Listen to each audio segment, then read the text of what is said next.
গান শুনতে শুনতে নাচতে নাচতে ভাবলাম একটা পুডিং বানিয়ে ফেলি। ভিডিও করতেছি মানে আজকেই বানাই পুডিং তা না, আমি গতকালকেও বানিয়েছি, এর আগেও বানিয়েছি, এর আগের দিনও বানিয়েছি। তো আমার যদি মনে একবার ধরে যে আজকে আবার এই জিনিসটা বানাবো কিন্তু ভিডিও করব, তখনই গিয়ে ভিডিওটা করা হয়। এর আগে পরে কিন্তু এগুলো আমার বেশ কয়েকবার ট্রাই করা। আজকে বানাবো ব্রেড পুডিং। 4 পিস ব্রেড নিয়ে নিলাম, এখন এগুলোর সাইড গুলো কেটে ফেলবো যেহেতু এগুলো একটু ব্রাউন কালার, একটু শক্ত।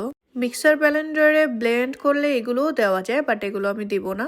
এখন সবগুলো ব্রেড আমি জগটার ভিতর ঢেলে নিচ্ছি। এই ফাঁকে আমার হালকা পাতলা মিক্সিং করা জগটার ভিতরে এখন মিল্ক দিয়ে দিব।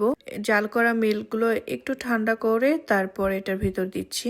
আবার একটু মিক্সিং করে নিচ্ছি ব্রেড আর মিল্ক একসাথে। এখন হচ্ছে ডিমের পালা, জাস্ট 3টা ডিম নিয়ে নিলাম। প্রত্যেকদিন আমাদের দুইজনের যদি সিদ্ধ করে ডিম খাই তাহলে 6টা 8টা লাগে, আর যদি কিছু বানাই তাহলে ওদিন মনে 10-12টার উপরে জায়গা।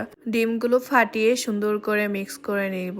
এটা মোটামুটি মিক্স করলেই হবে, কারণ এটা এখন আবার জাগের ভিতর দিয়ে দেব। ডিমগুলো সুন্দরভাবে মিক্সিং হলে পুডিং কিন্তু একদমই সফট হয়ে যায়। আমরা আসলে সুগার খাই না, কিন্তু সুগার না খাওয়ার কারণে ভুলেও যাই যে কিছুতে তো অবশ্যই সুগার দিতে হয়। হুট করে সুগারের কথা মাথায় চলে আসলো, তাই ব্রাউন সুগার দিয়ে দিচ্ছি। আজকে দিলাম, আর এতদিন যা বানিয়েছি উইদাউট সুগার। সো আবার মিক্সিং করতেছি ভালো করে যাতে সুগারের দানা দানা না থাকে। তারপর একটু ছেঁকে নিচ্ছি একটা ছাঁকনি দিয়ে। 2টা বাটিতেই করব, কারণ আমরা পুডিং হয়ে যাওয়ার পরে একটা থেকে আরেকটা ঢালি না। এভাবে ছোট বাটিগুলোতে বানালে ইজিভাবে আমরা হাতে তুলে খেয়ে নিতে পারি। ফার্স্টে হালকা একটু পানি দিয়েছিলাম, এখন প্যানের ভিতর একটু মোটা করে টিস্যু দিচ্ছি। তারপর 2টাই পাশাপাশি বসিয়ে দেব, মানে 2টা বাটি। তো কিছুক্ষণ পর আমি প্যানের ঢাকনা উঠিয়ে ফেলবো, আবার দিব, আবার একটু হাই হিট দিব, আবার একটু লো হিট দিব। সো আমার পুডিং ডান।